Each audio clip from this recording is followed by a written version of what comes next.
पहचाना मुझे? मैं विनोद बिहारी महतो। मेरा नाम झारखंड क्षेत्र में अनजाना नहीं है। पूरे देश की बात तो मैं नहीं कह सकता, पर बंगाल, बिहार, उड़ीसा के हिस्सों में मेरा नाम सर्वविदित है। जब भी झारखंड आंदोलन की बात उठती है या उठेगी, जब भी देश में छोटे राज्यों के गठन की बात उठेगी, मेरा नाम चर्चा करने वालों के जहन में उठता रहेगा। झारखंड आंदोलन का नाम सामने आता है और मेरा नाम लोग अनायास से याद करने लगते हैं। बहुत सारे लोग जो मुझे सही रूप से जानते हैं, उनके पास कलम चलाने की ताकत नहीं है। मेरा जन्म तत्कालीन बिहार प्रदेश के धनबाद जिला बलियापुर थाना एवं प्रखंड के बड़ा दहा ग्राम में हुआ। जन्म तिथि जो सर्टिफिकेट में लिखी गई है 23 सितंबर 1923। मेरे पिता का नाम महिंदी महतो उर्फ महेंद्रनाथ महतो तथा माता का नाम मंदाकिनी देवी था। मेरे पिता गरीब किसान थे। साल भर के लिए भी अनाज उपजा नहीं पाते थे, तो मजदूरी भी किया करते थे। हल चलाना, गाय बैल चराना, बकरी मुर्गी पालना, मछली मारना, यही सब काम था। अनपढ़ होते हुए भी विचित्र प्रकार की प्रगतिशील सोच रखते थे। समाज में फैली कुरीतियों एवं अंधविश्वासों के विरुद्ध लड़ते रहते थे। ब्राह्मणवादी विचारों के विरुद्ध आवाज उठाते रहते थे, पर पढ़ाई लिखाई से दूर। इसके विपरीत मुझ में पढ़ने लिखने की बड़ी ललक थी। मैंने अत्यंत गरीबी में प्राइमरी स्कूल की शिक्षा बलियापुर से ली। गांव से कई किलोमीटर दूर पैदल जाना पड़ता था। मिडिल स्कूल एवं हाई स्कूल की शिक्षा Jharia DAV Dhanbad high English school से ली। बाद में ढांगी बस्ती के अपने मौसी मौसा के यहाँ शरण लिया। स्कूली शिक्षा के दौरान मुझे कई बार पढ़ाई छोड़नी पड़ी। पढ़ाई का खर्च उठाना मुश्किल था। फिर घर के कामकाज में हाथ बटाया। मेरा एक भाई श्रीनाथ महतो तथा 3 बहनें हुई थी। घर के बड़े होने के नाते मुझ पर काफी जिम्मेदारियां थी। पढ़ने लिखने में अगर मुझे कोई हिम्मत बढ़ाती थी तो वो मेरी माँ थी। घर में उगाई गई सब्जियां बेचकर वो मेरी मदद किया करती थी। मैंने आखिर 1941 में मैट्रिकुलेशन की परीक्षा पास की। एक ऐसी घटना घट गई जिसने मेरे आत्मसम्मान पर गहरी चोट की। कामकाज के दौरान एक वकील साहब ने मुझे कह दिया कि तुम कितना भी होशियार क्यों ना बनो, हो तो तुम आखिर एक किरानी हो, संभल कर बात करो। उसी दिन मैंने वकील बनने की ठान ली। 7 वर्षों तक नौकरी करने के बाद मैंने नौकरी छोड़ दी, वह भी सप्लाई विभाग की। मेरी अंग्रेजी अच्छी थी। अंग्रेज जिलाधीश मुझे मानते भी थे। बड़े बड़े लोग मेरे आगे पीछे घूमते थे। मैंने इंटर की परीक्षा पास करने के लिए पीके राय मेमोरियल कॉलेज में, जो उस वक्त कतरास में था, दाखिला ले लिया। फिर रांची कॉलेज रांची से स्नातक की डिग्री हासिल किया। पटना लॉ कॉलेज पटना से 1955 में कानून की डिग्री हासिल किया। इस प्रकार अनेक उतार चढ़ाव के बाद काफी देर से मैंने अपनी पढ़ाई पूरी की।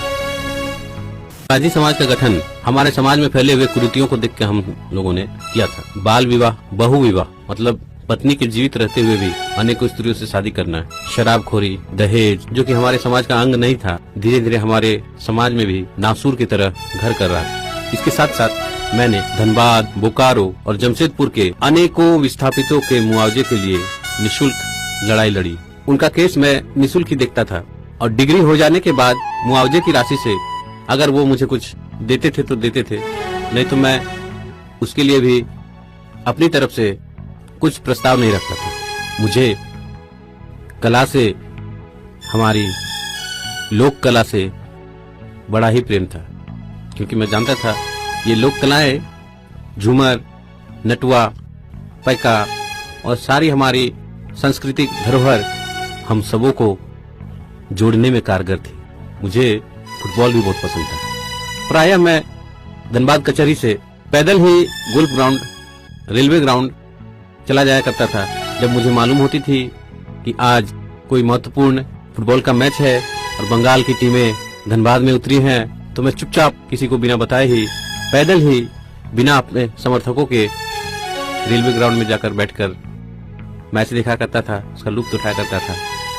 जानकारी मिलने पर मेरे समर्थक भी आ ही जाते थे और मुझे देखते ही बादाम वालों की भीड़ लग जाती थी मेरे आसपास। मेरा राजनीतिक जीवन में सफलता की शुरुआत धनबाद नगर पालिका के चुनाव में वार्ड नंबर 21 से चुनाव जीतकर हुई। मैं धनबाद जिला परिषद के उपाध्यक्ष भी रहा, कई वर्षों तक प्रमुख रहा। मैंने टुंडी विधानसभा का प्रतिनिधित्व 1980 से 1985 तक किया, फिर 1985 से 1990 तक सिंदरी विधानसभा का प्रतिनिधित्व किया, फिर टुंडी विधानसभा से 1990 में विधायक बना। 1991 के मई महीना में गिरिडीह लोकसभा का चुनाव हुआ और मैं सांसद चुना गया। लोकसभा पहुंचने के 6 महीने के बाद ही मेरा स्वर्गवास हो गया, देहांत हो गया। दिल्ली के नॉर्थ एवेन्यू के 22 नंबर के फ्लैट में दिनांक 9 बजे हृदय गति रुकने से मेरी मौत हुई। मुझे इसके पहले 2 बार हृदयघात हो चुका था। राजकिशोर तथा मेरे शुभ चिंतकों ने कई बार इलाज करवाने के लिए कहा भी था। मैंने अपनी परीक्षा तो करवा ली थी, पर ऑपरेशन के लिए मुझे अच्छा नहीं लगता था। मैं शिबू सोरेन एवं सूरज मंडल दोनों सांसदों से थोड़ा नाराज चल रहा था। उनकी हरकतों के चलते मैंने ठान लिया था कि इन्हें पार्टी से निकाल देना चाहिए। इस संबंध में वार्ता करने के लिए मैंने सांसद शैलेंद्र महतो, सांसद साइमन मरांडी, सांसद कृष्णा मार्डी आदि सभी को दिल्ली बुलाया था। इसी बीच 18 दिसंबर दिन बुधवार रात करीब 9 बजे मेरा देहांत हुआ। मेरे शव को रक्षा मंत्रालय के विशेष विमान द्वारा दिनांक 19 दिसंबर 91 को बोकारो हवाई अड्डे पर लाया गया था। बोकारो हवाई अड्डा स्टील अथॉरिटी ऑफ इंडिया का है। बोकारो सेल का एक अंग है और स्टील बनाता है। लाखों लोग वहां मौजूद थे। मेरी शव को एक ट्रक पर लादा गया, इसे फूलों से सजाया गया था। पीछे पीछे सैकड़ों की तादाद में गाड़ियों के काफिले थे। घर पर मेरे शव को रात भर रखा गया था। सुबह करीब 8 बजे धनबाद कोहिनूर मैदान में अंतिम दर्शन के लिए रखा गया। झामुमो के सभी सांसद, विधायक, मासस के श्री ए.के. राय आदि सभी पहुंचे थे। झारखंडी संस्कृति के अनुरूप चौक पुराई, चावल एवं रोली से मेरा नाम सड़क पर लिखा गया था। शिबू सोरेन, ए.के. राय उदास थे।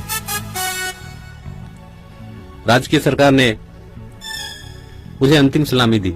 फिर मेरे ज्येष्ठ पुत्र राजकिशोर ने चिता को आग दी, मुखाग्नि दी।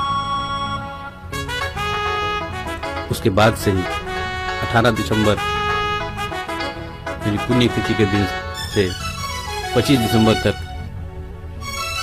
विनोद धाम में मेरी याद में एक मेला का आयोजन होता है। राजकिशोर को डर था कि कहीं लोग मेरे द्वारा किए गए कार्यों को भूल न जाए और लोगों तक, युवा पीढ़ी तक, आने वाले बच्चों तक मेरी कहानी पहुंचे, युगों युगों तक लोग मेरे कर्मों को याद रखें। इसीलिए यही सोच के साथ राजकिशोर ने और मेरे चाहने वालों ने विनोद मेले को अभी तक संजो कर रखा है और आगे भी जहां जहां पढ़ो और लड़ो का नारा सुनाई देगा, वहां पर समझ लेना खुद मैं मौजूद हूं।